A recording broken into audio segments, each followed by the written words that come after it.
Welcome to the Growth Whisperers, where everything that we talk about is building enduring great companies. Companies that last, that endure, that people are proud to work in, companies that outperform the market. Today, as always, I'm joined by my co-host, Kevin Lawrence. Kevin, hello, how are you doing today? Doing awesome, Brad. Excited to be getting into this podcast. We had a lot of fun preparing today. Holy, some good debates, a lot of passion. I think this is going to be a great show. I'm really looking forward to it.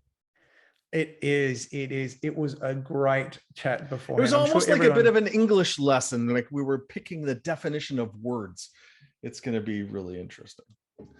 Because there's some underlying frustrations with this subject, right? Yes. Because we get frustrated by mediocrity and people's acceptance or aspiration to mediocrity. Yeah, the aspiration's almost worse. Yes. Yeah. As always, we like to start with a word or phrase of the day. What's on your mind? It's freedom. You know, I've had in the last week, I had 3 days in the backcountry, like way back in the mountains of British Columbia. And for those you can imagine, you know, kind of 2 or 3 mountain ranges back in the middle of nowhere, having a grand adventure. And then a place called Disneyland and Los Angeles with my daughter, which is another great sense of adventure, wandering around and checking out a city and exploring and having fun and looking for shortcuts to find shorter lines in Disneyland. So, but it's a real sense of freedom, just kind of wandering around a whole bunch of extreme different environments, if you call Disney extreme environment. Yeah. So I feel very refreshed and rejuvenated by all of that. So freedom. Wow. Yeah. Yeah, so we obviously don't talk about the word or phrase Nope. beforehand. So Nope. yeah, that's pretty cool. Well, I am surprised because mine is similar for different reasons. So the big thing that's happened here in the last, I guess, week or two has been that for the first time in 2 years, my state has opened its borders. So Woo! yeah, and we also have, which would be quite shocking for people outside of Australia. We've got our first COVID wave 2 years after other places did. So we've got about, 10,000 cases now per day. And we had 0 cases or, 2 or 3 cases overall.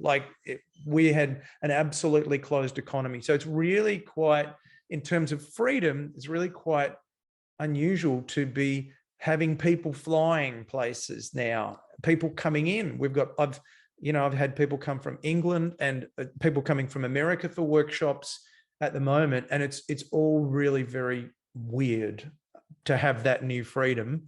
So freedom for the first time, I think we've matched. That is, well, great minds think alike, Brad. So what are we digging into today? I mean, we already know the answer, but let's share with our listeners what we're digging into today. Yeah, the problem with best practices and what to do about it. I know that if I want to pick a fight with Kevin Lawrence, I would always start by saying, this is the best practice. Yeah, and then you're going to see the steam come out of my ears because the phrase is freaking wrong. It's not best practices. Best is in context. And I remember sitting with some executives of companies, and this is the best practice, and it's like a free pass to take any shitty idea and make it valuable. Oh, this is best practice. No, best practice means common practice. It's best is in context. Apple has what I would call a very smart practice of having their devices locked, like you can't open them up and swap out parts, right? They're like sealed units. But if you were looking at PC manufacturers, everything is open and swappable in a lot of cases. So which one's the best practice? Well, it freaking depends on your strategy. So best practice is a collection of ideas that people throw around as being the smartest idea in the room. And it could well be the smartest idea, and it could be the dumbest idea, depending on your context, depending on your strategy. So what I want us to get real clear up front, it takes a lot of work to decide if something is best. And even then, there's very few things in the world that we can say are best because it's so subjective. So best practices, we want to redefine it really as common practices, right? Practices that will get you right into the mediocre middle, guaranteed, like a high probability of putting you into the mediocre middle in whatever you're doing. But there's a lot of nuances and thinking and analysis to truly figure out what is best for you in your situation. So best practices, in my books, in my passionate opinion, are actually common practices if we were going to articulately define them or accurately define them. So common practices, let's use the right words. We've seen them all over the place. We can talk about best later on. Best practices is a word that's thrown around, a phrase, pardon me, that's thrown around quite a lot. And yeah, like we had such a great discussion about this beforehand. And when we think about people using the phrase best practices, we should replace that with common practices, because that's really what they're saying. The common practice that most companies use is this. Now, it doesn't mean that you shouldn't understand that, but it does mean that that's the common practice, and it's got to adapt. You've got to think, okay, so what should we do? Like you said, it must encapsulate your strategy. We've got to think, how can we get the problem that we're trying to solve, whatever it is, work in our strategy the best? Just because your neighbor buys an electric vehicle or a battery powered vehicle doesn't mean you should. Just because your neighbor paints their house purple doesn't mean you should. Just because your neighbor likes to go vacation and go camping doesn't mean you should. Those are just ideas. It's possibilities. It's common thinking. And you got to break it down to have a stronger filter. The problem with that analogy, right, is that painting your house purple doesn't have any negative consequences. It would for me. That would drive me crazy if I had a purple house. Yeah. Okay. So it'll drive you crazy. But there's no economic, there's not massive economic issues or massive blowback from that. Unless you were writing hate, if you're writing hate words on your house or something, that might be different. But yeah, you're right. But that but that wasn't the analogy, right? The problem with that analogy is that there aren't second order consequences like there are if you apply common practices. Another idea is if all your friends are investing in Bitcoin, that doesn't mean you should invest in Bitcoin. It depends on what you're, or if all your friends are investing, okay. We might be getting off track with the analogies here, but that's all right. The idea is that we just need to be really scrutinizing with our thinking. When someone declares something as best, to be able to declare something as best in this world is rare, because there's always, like, what is the best car to buy? Well, there's no answer. There's the most expensive car. There's cheapest car. There's most fuel efficient car. There's most cargo room car. But best is a deceiving term in almost any situation because it needs so much context. In any situation, when it comes to practices, there could be 20 different practices or ways to do something. Yes. And someone is probably calling every single one of those the best practice. Okay. And that's what we're saying is actually a common practice. And so a common practice means that understand what they are, but the best practice for you is the one that aligns with your strategy, or also known as your strategy. Yes, exactly. It's best for you in your context. And the main thing is that, what we don't want people to get stuck in is self-commoditization or self-inflicted commoditization. And if you just go around and do everything that everyone else commonly does, your business becomes common. And you most likely erode your competitive advantage.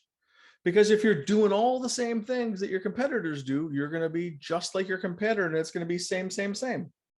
What do customers do when it's same, same, same? Well, they negotiate price down because there's no distinct advantage or no reason to justify paying more. And so you become commoditized. And then with only one lever to pull, it erodes the profit margins. And then one slip up here or one inefficiency or one person resigns, and suddenly you're into loss-making territory. Right. So it's a horrible danger, race to the bottom. It is, and the danger of it sometimes, some of these best practices they often lead to streamlining.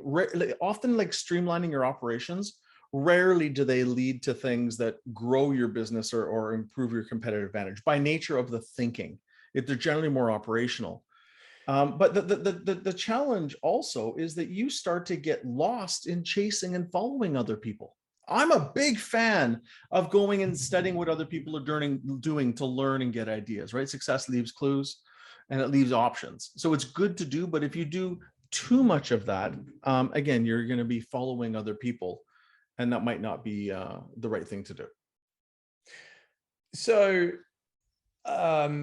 typically, you go on? No, we did. So we don't. The problem with this thinking is very clear, and don't worry. Quickly, we're going to get to solution here. We'll finish our rant and we'll get to some ideas that will help. Go ahead, Brad. Yeah. So you can't help but get an efficient but less competitive business. You're getting short-term benefits, perhaps, but you're getting long-term losses if you focus entirely on operational effectiveness, copying what other people are doing. Yeah, and sometimes it does pay off short-term because you'll create some great efficiencies. But then that energy could have went to increasing your advantage, and it went to saving you, 2 cents a unit, which is not a bad thing. And we ideally we need to do both. And again, best practices tend to focus on the streamlining. So let's just use an example of this in an area such as accounting. Okay, so let's say something like accounts receivable. So surely someone would be thinking, and this is not my thinking, someone in the audience would be thinking, okay, we've got accounts receivable. Surely we must be able to identify best practice for accounts receivable and get our accounts people to follow that. That would be their line of thinking. But if you follow that best practice, it might deliver a result. It could. Okay? But what we're encouraging you to do is to not think about that common practice, but instead think about advantage enhancing practices. So how can you get your accounts receivable, who often talk with customers, to improve the customer experience? Or how can we get your accounts receivable, who often deal with the cash conversion cycle days, so how quickly we get paid, to reduce the number of days that we get paid? So that's two examples of advantage enhancing practices rather than common practices. Right, which is a much better way to think about this. And if we take the receivables example, the thing is, the problem with the term best practice, well, again, it's deceiving. Even just take the term common practices, which is better. There's a whole bunch of common practices, right? But some companies might demand EFTs or do credit cards or not do credit cards, or charge a 3% extra fee for credit cards, or automatically charge credit cards after 30. Like there's all these variables. But we don't want to do is switch off our thinking. We want people to explore these variables and go through what's going to improve our position in the market and give us more of an advantage. Yeah. Right now, it might be that we choose to soak up the 3% cost to accept credit cards because we have lots of smaller transactions. All of our transactions are under $1,000, and it would increase the efficiency, and it would pay for itself with less administrative support or manual processing, or I'm making this up. But if you're selling, equipment for $500,000 a piece, you're not going to do that. So there's so much context required to be able to make these decisions. And the main idea here is We want a strategic evaluation of the practices and always have, okay, what is going to give us more of an advantage in the market, or at least not take away our advantage in the market. And that's why advantage enhancing practices is a much better term, which we came up with about 17 minutes ago before we started recording this episode. But advantage enhancing, and it fits into our thinking. I love that term, and that term's really going to stick for me. Yeah, advantage enhancing practices, because common practices lead to laziness. Yes. Or they stem from lazy thinking. Your strategy, the difference that you create in the market, should be driving down through to your everyday practices to turn them into advantage enhancing practices. Exactly. Love it. And so what do you do about it? Yeah, so let's just back up. So people want to talk about best practices, teach them a little bit of English, right? And a bit of context. Best practices are normally common. What we want is advantage enhancing practices, because we're business people and we want to have a stronger, better business. So we're clear on that. Now, what the heck do you do about it? With our eyes wide open and putting a strategic filter over these ideas, the first thing is figure out, where do we want to improve our business? Like, where is the biggest opportunity in our business that we want to, not necessarily the biggest problem, because chasing problems can be, I mean, if it's a gaping issue that affects your customer, then sure. But what is going to have the biggest impact on our business? It could be fixing a problem or an opportunity. That's the biggest thing, is decide that. And normally you got to attach some numbers to it when you're evaluating it. It's not how passionate I feel about it. Like, truly, what difference is it going to make? Is it going to make a difference in customer retention or employee retention, profitability, margin, or who knows? But show me the money. Good old Jerry Maguire, and I love that movie. Show me the money. So show me the money and filter your ideas to see where you're going to have the biggest impact. I always remember the story about, and I've shared before, about an airplane company. I test flew one of these airplanes. It's called a Sirius airplane. Another coach that we know, Ethan down in Colorado. We were talking, and I talked about how I took flying lessons and didn't like it. He goes, "You didn't fly the right plane." So Ethan Martin, thank you for that. Ethan set me up to do a test flight in a Sirius aircraft because I love motorsports and speed. It was a great experience. I decided not to do it in the end. It wasn't the right time for me to get my pilot's license. But the thing I learned, I studied the aircraft. This is, and the Sirius's competitive advantage is that if all goes wrong, you pull a handle and you got a parachute on the airplane, and it sets the airplane on the ground, which is cool. So with Sirius, what they did is that they started optimizing production starting with the problems that were $6,000 or more per plane on $1 million plane. They started at 6,000, then it went down to 5,500, 5,000, 4,500, and they started working on from the biggest down to the small, and their production went through the roof in the same space. They did amazing things. So a long way to say is figure out the biggest opportunity, apply some math to it, so it's not just a passion debate, it's a business debate. The example that we provided before about accounts receivable, around the practices there, we were saying improve the cash conversion cycle days. Yes. So how can we look at and we're picking accounts just because it's probably the one that most people would think should be the same as everyone else. How can we improve our customer NPS, our Net Promoter Score? Yeah. How can we improve our relationships with our customers through our accounts receivable process? How can we improve the cash collection days? And again, there's lots of ideas, and it depends so much on how your business operates, but you can gather a lot of these ideas. So figure out what you want, whether it's manufacturing costs, accounts receivable, and then go scour for what other people would call best practices. We just know they're not best. We just know they're ideas. And common practices. Common practice. Go scour to see options. It's ideation, or it's my favorite. It's called R&D. It's called rip off and duplicate. Go learn the best ideas that people have already figured out. Go learn from them, talk from them, study them, whatever it is. Come back with all of these options. It's like, it's ideation, almost like deciding all the places your family could take vacation. Here's a whole bunch of options. But again, let's not apply the word best because we don't have context yet.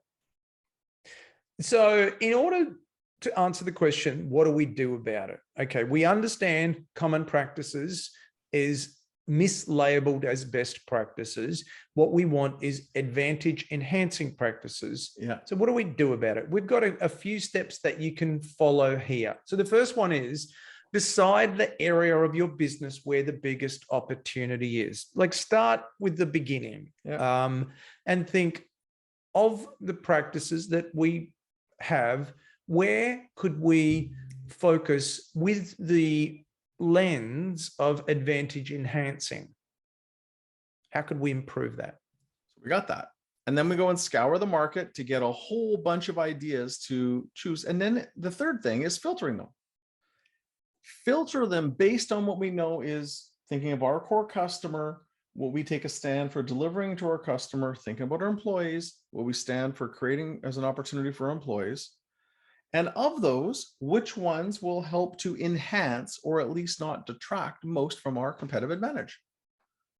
And maybe it's none of them. Maybe you combine a few, but filter them with that lens of the customer, the employee, or our competitive advantage in our ecosystem. And then from there, you can come up with a pretty good idea of this would be the best way for us to enhance this. And follow through, ensure that we're executing the whole thing, because one of the problems with trying to implement new practices is that they actually just don't stick. So make sure that if it is driven by your strategy, that these things are going to stick around. And one of the ways that we can do that is something called after action reviews. There's a great HBR article about after action reviews that you may want to read. But yeah, look at what's working, what isn't, provide a review with the team or undertake a review with the team so that you can identify how to continue to improve, and then celebrate and move on. Move on to the next thing that you want to look at your advantage enhancing your piece of your business. What's the next opportunity or problem? How do you get ideas and filter? So basically, six very simple steps. Figure out where you want to focus and improve. Scour the market and get lots of ideas. Filter them through what's going to give you the biggest advantage enhancement. Relentlessly execute it, get it done. And I also have a note here, make sure that you have smart goals around what the project will create when it's done. A lot of times people get 90% done, but don't get the value out of implementing these systems. It should create some measurable improvement. Follow through to make sure it sticks and sustains. And then finally, at the end, review how you did. Let's get a little smarter for next time. Let's find a way to celebrate and build some feeling of goodwill and enhancing the culture from what we've done, and then go do it again. So the main distinction here is be careful of the trap of this term called best practices. Gather lots of ideas that would improve the biggest thing, but then figure out what's best for you. And that takes work. That takes thinking and discipline versus just grabbing what somebody else did and thinking it's going to be the best thing for you. Awesome. Okay. So, very quickly, remember that best practices is a problem. We've made that point quite strongly today. Instead of having best practices, or what people would call that, we would call them common practices. And instead, you want to think or frame it as advantage enhancing practices. Good chat today, yes. Kevin. I think you've done the summary, so we're kind of okay. If you would like to find Kevin, you can find him at lawrenceandco.com. If you'd like to see the video version of this, you can go to YouTube and just search the Growth Whisperers. Kevin's got a great newsletter that comes out every week that you may want to check out. And I've got a good newsletter that comes out every week as well. It's also a great newsletter, yes. That you may want to check out, where we're just sharing ideas on how to build great companies. And so I hope that you've enjoyed the episode. Look forward to chatting to you again next week. My name is Brad Giles. Hope you have a great week. Take care. Have a great one.